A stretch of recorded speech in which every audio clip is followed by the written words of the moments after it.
नमस्कार दोस्तों, स्वागत है आपका आपके चैनल ऑलवेज विद यू में। मैं आपके लिए आज फिजिक्स, केमिस्ट्री और बायो के यानी कि जो जनरल साइंस है उनके जो है मोस्ट इम्पोर्टेंट क्वेश्चन लेके आया हूँ, जो कि आपके आने वाले वन दरोगा एग्ज़ाम के लिए काफ़ी हेल्पफुल रहने वाली है। वन दरोगा की जो भर्ती है आपको फरवरी के 15 तारीख से पहले देखने को मिलेगी। तो आप अपनी जो है तैयारी ना छोड़ें, आप अपनी तैयारी करते रहें। तो चलो शुरू करते हैं। आज का पहला प्रश्न वो है कि विद्युत आवेश का असाई मात्रक क्या होता है? तो विद्युत आवेश का जो असाई मात्रक होता है वो होता है आपके पास कूलाम होता है। यहाँ पे मैंने नोट करके लिखा हुआ है आपका कि जो ये कूलाम होता है, ये जो है 6 मल्टीप्लाई 10⁻18 इलेक्ट्रॉन में समान आवेश के तुल्य होता है। ठीक है, तो ये जो है इसके जो है समान आवेश के क्या होता है, तुल्य होता है। तो दोस्तों दूसरा प्रश्न शुरू करते हैं, वो है किसी विद्युत बल्ब के तंतु में से 0.5 एम्पियर विद्युत धारा 10 मिनट तक प्रवाहित होती है। विद्युत परिपथ से प्रवाहित विद्युत आवेश का परिमाण ज्ञात करना है हमें। ठीक है, ठीक है। तो सबसे पहले हम ये देखेंगे कि आई का मतलब होता है हमारे पास यहाँ पे धारा, कि हमको जो है धारा क्या दी गई है, हमको जो है धारा क्या दी गई है। तो हमको जो धारा दी गई है वो दी गई है 0.5 ए। 0.5 ए हमको धारा दी गई है। टी यानी कि समय हमको दिया गया है 10 मिनट का, तो ये हो जाएगा हमारा टी यानी कि 10 मिनट। अब इस 10 मिनट को हमें क्या करना पड़ता है, सेकंड में बदलना पड़ता है। तो अगर हम इसको सेकंड में बदलेंगे तो 10 मिनट में हमें 60 का मल्टीप्लाई करना पड़ेगा, क्योंकि आपको पता होता है कि 1 मिनट बराबर 60 सेकंड होते हैं। तो 10 मिनट में अगर हम 60 का गुणा करेंगे तो 600 सेकंड जो है हमारे इसका निकल के आएगा। अब हमें इसमें विद्युत आवेश का परिमाण ज्ञात करना है। तो विद्युत आवेश यानी कि Q बराबर I इंटू टी होता है। अब जो I है यानी कि जो धारा हमारे पास है, तो धारा हमारे पास 0.5 एम्पियर है, इंटू टी यानी कि हमारे पास जो 600 सेकंड है, तो 600 सेकंड इंटू मल्टीप्लाई 600 सेकंड बराबर 300 कूलाम। तो ये क्या निकल के आएगा, 300 कूलाम जो है इसका आंसर निकल के आएगा। अगला प्रश्न है कि नीचे दी गई प्रतीक किस अवयव का है? तो ये जो आपको जो अवयव दिया गया है, ये आपका अवयव किसका है, ये प्रतीक जो है किस अवयव का है? तो ये जो प्रतीक है, ये प्रतीक है हमारे पास तार संधि के, क्योंकि ये तारें क्या हो रही है, इसमें जुड़ रही है, तो इसीलिए इसे कहा जाता है तार संधि। तो इस प्रतीक को हमारे पास क्या कहा जाता है, तार संधि। वहीं ऑप्शन ओ जो है प्रतिरोध है, तो प्रतिरोधक का मात्रक आपके पास ये होता है। दूसरा हमारे पास ए मीटर है, तो ए मीटर का प्रतिरोध आपका ऐसा होता है। तीसरा हमको दिया गया विद्युत सेल, तो विद्युत सेल का जो मात्रा प्रतीक होता है वो कैसा होता है, ऐसा होता है। ठीक है, ठीक है। तो चलते हैं अगले प्रश्न की ओर। इसमें दिया गया है कि विद्युत विभवांतर का असाई मात्रक क्या होता है? तो दोस्तों विद्युत विभवांतर का असाई मात्रक वोल्ट होता है। क्षमा चाहता हूँ, इसमें मैं इसका उत्तर लिखना भूल गया। तो विद्युत विभवांतर का असाई मात्रक जो होता है वो होता है वोल्ट। अब अगला प्रश्न है इसमें कि परिपथ में समान पदार्थ तथा समान लंबाई का मोटा तार जोड़ने पर ए मीटर के पाठ्यांक पर क्या प्रभाव पड़ता है? अब जो परिपथ होता है उसमें अगर हम समान पदार्थ और समान लंबाई का जो मोटा तार है उनको जोड़ दे तो ए मीटर के पाठ्यांक पर क्या प्रभाव पड़ता है? तो दोस्तों जो ए मीटर का पाठ्यांक है वो क्या हो जाता है, बढ़ जाता है। तो ए मीटर का पाठ्यांक क्या हो जाता है, बढ़ जाता है। ठीक है, ठीक है। आगे चलते हैं। अब अगला प्रश्न हमको दिया गया है कि यदि किसी विद्युत बल्ब के तंतु का प्रतिरोध 1200 ओम है, तो यह बल्ब 220 वोल्ट स्रोत से कितनी विद्युत धारा लेगा? ठीक है, ठीक है। अब हमें सबसे पहले क्या दिया गया है, तो हमें जो है विभवांतर। तो विभवांतर हमको कितना दिया गया है, यानी वोल्ट जो है 200 वोल्ट का विभवांतर दिया गया है। आर का मतलब हो जाता है हमारे पास प्रतिरोध। तो प्रतिरोध हमें कितना दिया गया, 1200 ओम का दिया गया है। विभवांतर हमको 220 का दिया गया है। अब विद्युत धारा, तो विद्युत धारा बराबर क्या होता है, वो होता है विभवांतर बटे प्रतिरोध यानी कि V बटे R। ठीक है, ठीक है। अब जो हमारे पास V है यानी कि जो वोल्ट विभवांतर है 220 का है, तो 220 हमने यहाँ पे लिखा। उसके बाद जो बटे R यानी प्रतिरोध है, तो प्रतिरोध कितने का है? 1200 ओम का है, तो 1200 लिखा। फिर इससे आप ऐसे काट-कूट के तो इसका आंसर हमारे पास 0.18 एम्पीयर आ रहा है, यानी कि जो ऑप्शन ए है वह हमारे पास ये आंसर निकल के आ रहा है।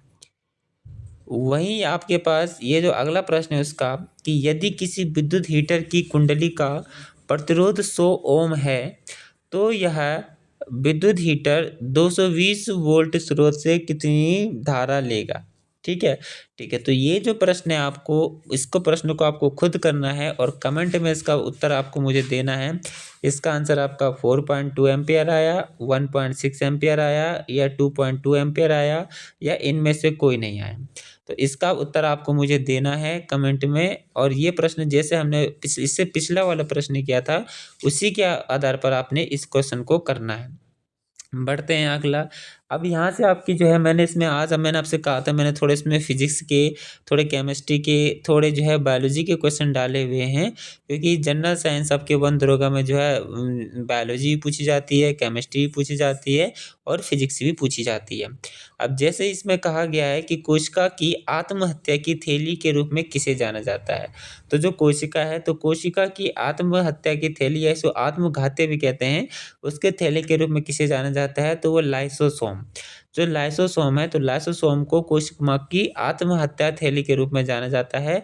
और क्यों जाना जाता है ये भी आपको पता होना चाहिए, तो नोट करके मैंने लिखा हुआ है, क्योंकि इनमें जो है हाइड्रोलिटिक एंजाइम पाया जाता है। जो हाइड्रोलिटिक एंजाइम है वो जो है लाइसोसोम में पाया जाता है, जिस कारण जो है अगला प्रश्न की ओर चलते हैं। अगला प्रश्न है हमारा कि रक्त डैश प्रकार के उत्तक का उदाहरण है। तो रक्त किस प्रकार के उत्तक का उदाहरण है? उपकला, संयोजी, तंत्रिकीय या मांसपेशिया? तो इसका संयोजी होता है संयोजी। आपको पता है कि रक्त जो होते हैं तरल संयोजी उत्तक होते हैं। अगला प्रश्न चलते हैं कि निम्न में से किस विटामिन में ईस्ट प्रचुर मात्रा में पाया जाता है?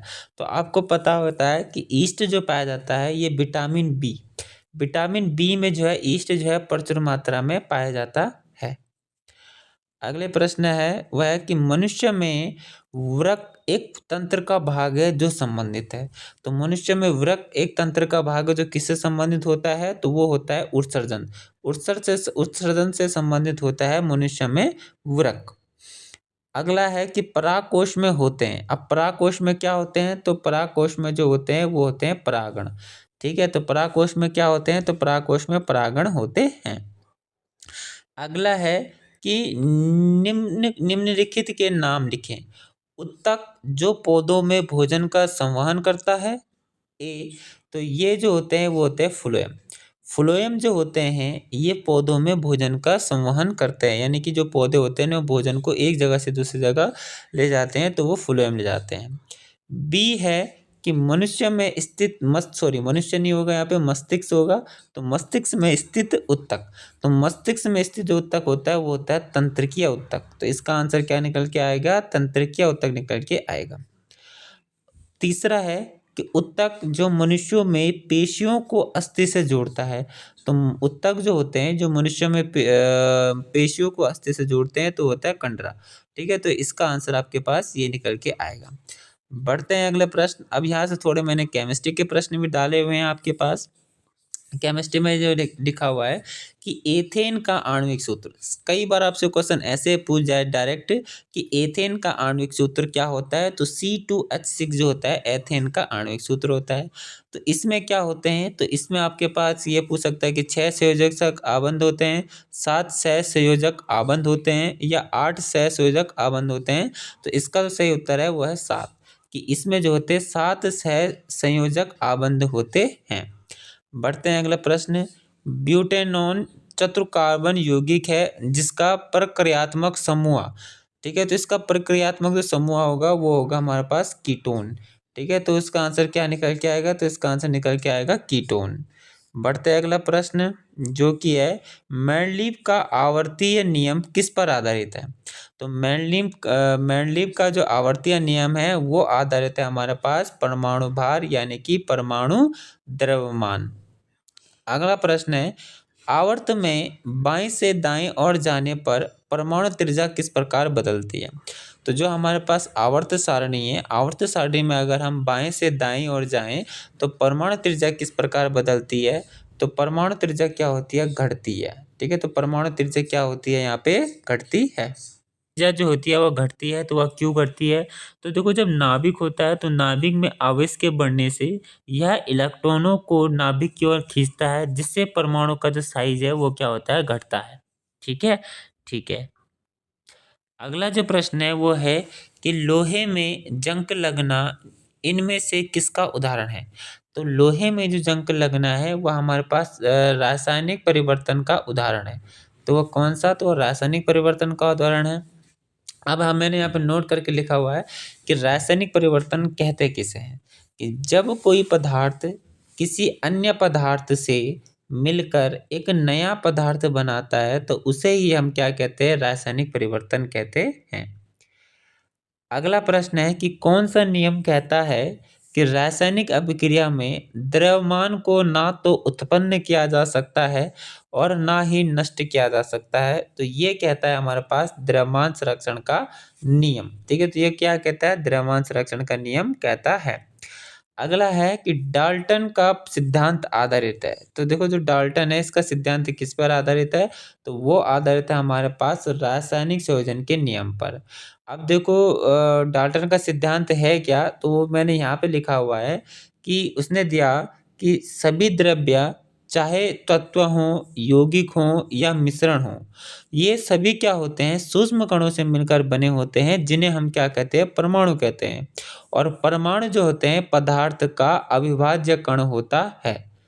ठीक है, ठीक है। तो ये थे दोस्तों आपके कुछ प्रश्न जो मैंने आज की वीडियो में आपको डाले। तो अगर आपको ये वीडियो पसंद आता हो तो इसको लाइक करें, शेयर करें, सब्सक्राइब करें और अपने दोस्तों के साथ, जितने भी विद्यार्थी जो है वन दरोगा की तैयारी कर रहे हैं उनके साथ इसे शेयर करें, ताकि उन्हें भी जो है जानकारी मिलती रहे। तो मिलते हैं अब कल इसी प्रकार के प्रश्नों के साथ। ये जो प्रश्न है ये सारे के सारे यूके ट्रिपल एससी ने जो पहला वाला पेपर कराया था उसी पैटर्न के आधारित पर जो है ये प्रश्न बन रहे हैं।